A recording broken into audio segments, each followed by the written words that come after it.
تبلیغ جو ہے یہ انبیاء کا مشن ہے۔ تمام انبیاء جو ہیں وہ تبلیغ کے لیے مبعوث ہوئے ہیں۔ حضرت آدم علیہ السلام سے لے کر جناب رسول اللہ صلی اللہ علیہ وسلم تک سب مبلغ رہے ہیں۔ یہ انبیاء کا کام ہے۔ حضور نبی اکرم صلی اللہ علیہ وسلم پر چونکہ نبوت کا سلسلہ ختم ہو گیا ہے، اب خاتم النبیین ہے، اس کے بعد جناب رسول اللہ صلی اللہ علیہ وسلم نے خود یہ ارشاد فرما دیا، العلماء ورثۃ الانبیاء، علماء جو ہیں، صحیح علماء جو ہیں وہ انبیاء کے وارث ہیں۔ تو انبیاء کی وراثت کے بارے میں بھی آپ نے وضاحت فرما دی، ان الانبیاء لم یورثوا دینارا ولا درہما، انبیاء جو ہیں دینار اور درہم مال کی وراثت نہیں چھوڑا کرتے، انما ورثوا العلم، وہ علم کی وراثت چھوڑتے۔ تو یہ تبلیغ کے حوالے سے یہ ایک علماء کا کام ہے، یہ کوئی نئی بات نہیں ہے، نئی ایجاد نہیں ہے۔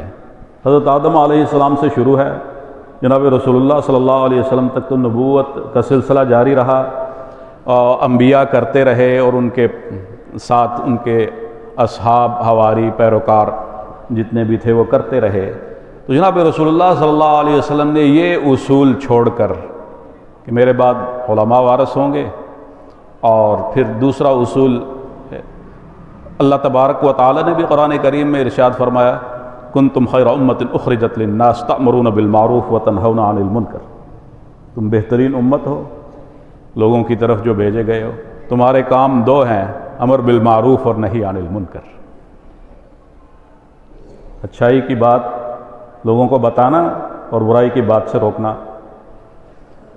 اور اس کا درجہ بھی جناب رسول اللہ صلی اللہ علیہ وسلم نے ارشاد فرما دیا، وہ یہ فرمایا کہ کلکم راع وکلکم مسئول عن رعیتہ، تم میں سے ہر ایک نگہبان ہے اور ہر ایک سے اس کے رعایا کے بارے میں باز پرس ہوگی۔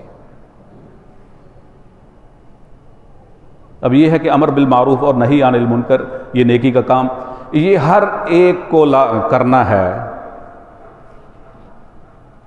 ایک گھر کا سربراہ ہے تو وہ گھر کے بارے میں پوچھ گچھ کا ذمہ دار ہوگا، ایک شہر کا میئر ہے تو اس کے شہر کے بارے میں ہوگا، ڈپٹی کمشنر ہے تو شہر کے بارے میں پوچھا جائے گا جو ان کی ذمہ داریاں ہیں، ایک صوبے کا وزیر اعلیٰ ہے یا گورنر ہے تو وہ اپنے دائرۂ کار کے اندر جواب دہ ہیں، وزیر اعظم ہے یا صدر ہے وہ آگے ہوں گے، یہ جج ہیں اور چیف جسٹس ہے، یہ سب اپنے اپنے دائرۂ کار کے اندر پوچھ گچھ کے ہیں، سارے کو۔ اس وجہ سے یہ جناب رسول اللہ صلی اللہ علیہ وسلم نے اس سلسلے کو، یہ تبلیغ کا سلسلہ ہی ہے اور امر بالمعروف اور نہی عن المنکر کا سلسلہ ہی ہے، جس کو امت کے مختلف پہلوؤں کے اندر جناب رسول اللہ صلی اللہ علیہ وسلم نے پھیلا دیا ہے۔ ہمارے ہاں یہ سمجھا جاتا ہے کہ بس تبلیغ کرنا صرف تبلیغی ہی جماعت کا کام ہے، حالانکہ ہر آدمی مبلغ ہے، اور اپنے اپنے علم اور اپنے اپنے دائرۂ کار کے اندر وہ اس کا جواب دہ بھی ہے۔ لیکن ہمارے بزرگوں نے اور اسلاف نے جب یہ دیکھا کہ بر صغیر میں انگریزوں کا تسلط ہوا، 1857 کی جنگ آزادی ہوئی، دین کو بڑا نقصان ہو گیا،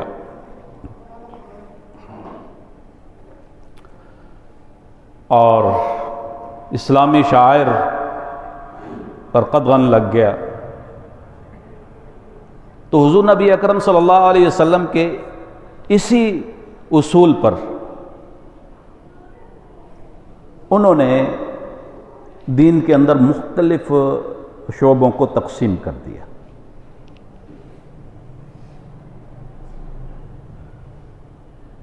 ایک شعبہ مدارس کے قیام کی صورت میں کہ علمی پہلو یہاں سے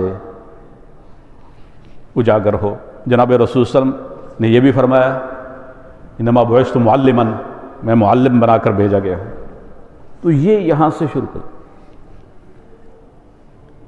ایک پہلو عوام الناس کے اندر ان کو تلقین کرنے کا، تبلیغ کرنے کا، اصلاح کرنے کا یہ قائم کر دیا، کیونکہ جناب رسول صلی اللہ علیہ وسلم نے یہ بھی فرمایا انما بعثت مبلغا، میں تو مبلغ بنا کر بھیجا گیا ہوں۔ جناب رسول اللہ علیہ وسلم کی ذات تو ایک جامع صفات تھی، وہ بیا وقت ہر چیز انجام دے سکتے تھے، لیکن امت کے لوگ کمزور ہو گئے ہیں تو ان پہلوؤں کو تقسیم کیا گیا ہے۔ ایک جماعت ایسی تشکیل دے دی گئی جن کا کام تصنیف و تالیف تھا، وہ یہ کام کرتے رہے۔ ایک جماعت ایسی ہوئی جو سیاست کے اندر حصہ لیتی تھی، وہ اس طرح دین کے مختلف شعبوں کے اندر یہ تقسیم کار ہو گئی۔ اور اس آخری دور میں اسی بنیاد پر دارالعلوم دیوبند کا قیام ہوا۔ دارالعلوم دیوبند کا قیام یہ اسی مقصد کے لیے ہوا تھا کہ انگریز جو ہے وہ دین کو ختم کرنا چاہتا ہے یہاں، تو یہاں دین کو قائم رکھنے کے لیے ایسے رجال تیار کر دیے جائیں کہ وہ دنیا کے مختلف حصوں میں پڑھ کر آگے تعلیم کا کام کر سکیں۔ اللہ تبارک و تعالیٰ نے اس کو بڑا فیض بخشا۔ تو دارالعلوم دیوبند کا قیام ہوا۔ بہت سے بزرگ تھے جن میں سب سے نمایاں حجت الاسلام حضرت مولانا محمد قاسم نانوتوی رحمہ اللہ، جن کو بانی دارالعلوم دیوبند کہا جاتا ہے، وہ اللہ کی نشانیوں میں سے ایک نشانی تھی۔ انہوں نے دارالعلوم دیوبند کا قیام فرمایا، اور اس میں سب سے پہلا استاد جو ہے اس کا نام ملا محمود تھا، اور اس کے سامنے ایک شاگرد بیٹھا جس کا نام تھا محمود حسن، جن کو دنیا شیخ الہند حضرت مولانا محمود حسن دیوبندی کے نام سے جانتی ہے۔ یہ دارالعلوم دیوبند کے پہلے طالب علم ہیں۔ اللہ تبارک و تعالی اسلام کی نشت ثانیہ کرنا چاہتا تھا، انہوں نے تعلیم حاصل کی، اور پھر اسی دارالعلوم میں وہ صدر المدرسین شیخ الحدیث کے منصب پر وہ آئے، اور انہوں نے انگریز کے ساتھ ٹکر لینے کی پوری ہمت کی۔ ان کو یہ ساری تکالیف جو ہیں، جو میں نے آیت تلاوت کی ہے، سب ان پر پیش آئی۔ ان کو ہندوستان سے ہجرت کرنی پڑی۔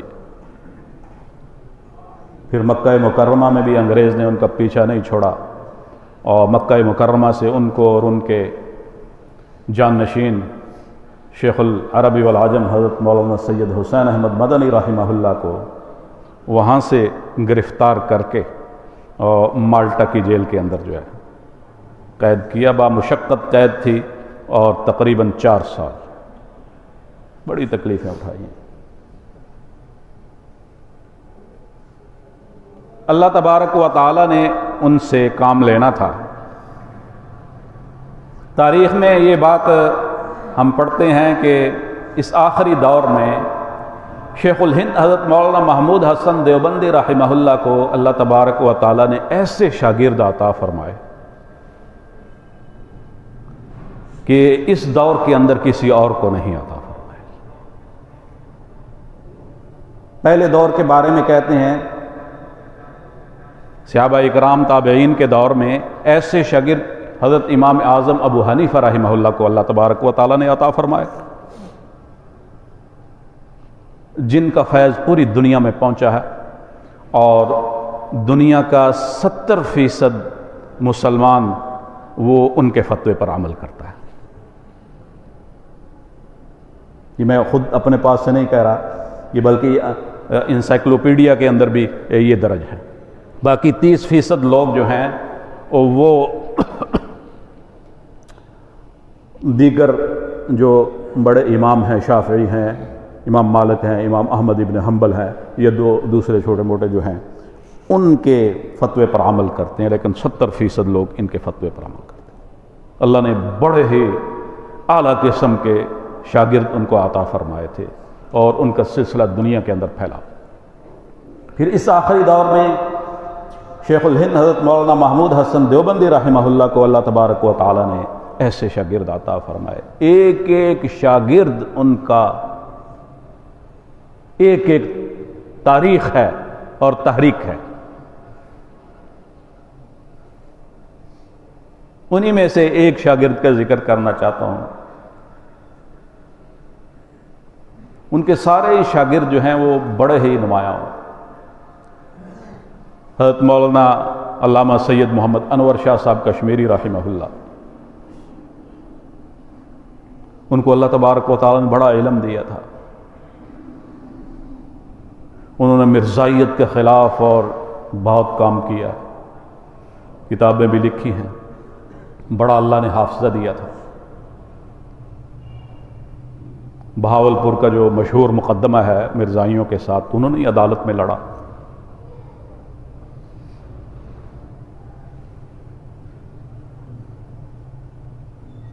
ان کے دوسرے شاگرد شیخ العربی والعجم حضرت مولانا سید حسین احمد مدنی رحمہ اللہ اپنے استاد کی جان نشینی میں انگریز کے سامنے کھڑے ہو گئے۔ جب تک انگریز اس بر صغیر سے نہیں نکلا ڈٹے رہے۔ بڑی تکالیف انہوں نے اٹھائی ہیں، ساری کو جمع کیا جائے تو تقریباً 11 سال جیل کاٹی ہے انہوں نے۔ اپنے استاد کے ساتھ مالٹا کی جزیرہ کے اندر بھی 4 سال قید رہے۔ حکیم الامت حضرت مولانا شاہ محمد اشرف علی تھانوی رحمہ اللہ، وہ تصنیف و تالیف اور اصلاح و ارشاد کے اندر انہوں نے کام کیا ہے۔ اللہ نے بڑا کام لیا، تقریباً 2000 کے قریب انہوں نے کتابیں لکھی ہیں، کوئی موضوع ایسا نہیں چھوڑا، اور بڑا اصلاح کا سلسلہ بھی ان کا پھیلا۔ اسی طرح حضرت شیخ الہند رحمہ اللہ کے شاگرد حضرت مولانا محمد الیاس کاندلوی رحمہ اللہ، انہوں نے عوام الناس کے اندر تبلیغ کا سلسلہ شروع کیا۔ اللہ نے ان کو جو مقبولیت بخشی ہے وہ آپ حضرات کے سامنے ہی ہے، کسی کو کچھ بتانے کی ضرورت نہیں ہے۔ وہ ایک عالم تھے، دارالعلوم دیوبند کے فاضل تھے، حضرت شیخ الہند کے شاگرد تھے۔ انہوں نے بڑا جذبہ تھا ان کے اندر دین کو کونے کونے تک پھیلانے کا، مسلمانوں کے اندر اصلاح کا۔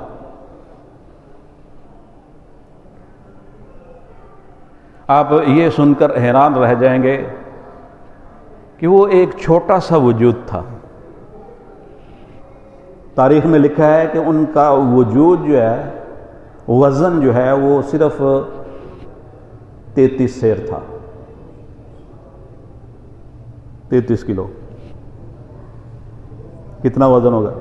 ہمارے یہاں گجرانوالہ کے تو بچوں کا بھی 80 کلو ہوتا ہے، پہلوانوں کو تو پیچھے چھوڑیں۔ اس آدمی کا وجود صرف جو ہے وہ 22, 23, 33 اس کے لگ بھگ تھا، لیکن وہ ایک طوفان تھا، ایک جذبہ تھا ان کے اندر۔ انہوں نے اس سلسلہ میں میوات سے اپنے علاقے سے کام شروع کیا، اور اللہ تبارک و تعالی نے ان کو شرف قبولیت بخشا، اور آہستہ آہستہ یہ سلسلہ پوری دنیا کے اندر پھیل گیا۔ تب دنیا کا کوئی خطہ ایسا نہیں ہے جہاں تبلیغی جماعت موجود نہیں۔ تبلیغی جماعت کا مقصد قیام جو ہے، یہ مسلمانوں کی جو کمزوریاں ہیں ان کی اصلاح ہے. یہ بات یاد رکھیں. مسلمانوں کے اندر جو کمزوریاں ہیں کہ مسلمان تو ہیں، کہتے ہیں ہم اپنے آپ کو مسلمان ہیں، لیکن ارکان اسلام کو وہ نہ جانتے ہیں نہ اس پر عمل پیرا ہیں. تو اس جماعت کے قیام کا مقصد یہ تھا کہ ان لوگوں کو جو ہیں تو مسلمان اور دین سے دور ہیں، ان کو مسجد کے ساتھ جوڑ دیا جائے.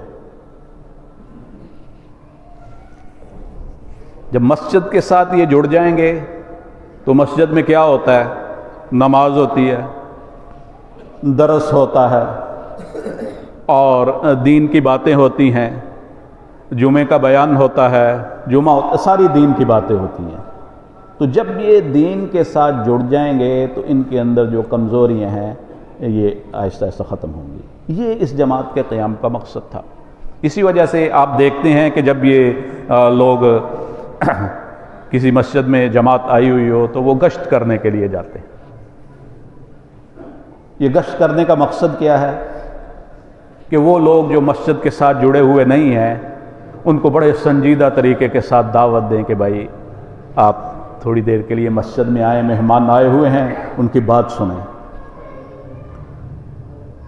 اور ایسا ہی ہوتا ہے، وہ مسجد میں آتے ہیں، جب وہ بات سنتے ہیں، اثر انداز ہوتی ہے تو وہ ان کا سلسلہ درست ہو جاتا ہے. پھر آہستہ آہستہ نماز شروع کرتے ہیں، پھر درس میں بھی بیٹھتے ہیں، بیان بھی سنتے ہیں، عقائد کی اصلاح بھی ہوتی ہے، اعمال کی اصلاح بھی ہوتی ہے، تو انسان کا راستہ سیدھا ہو جاتا ہے. یہ تبلیغی جماعت کے قیام کا مقصد تھا.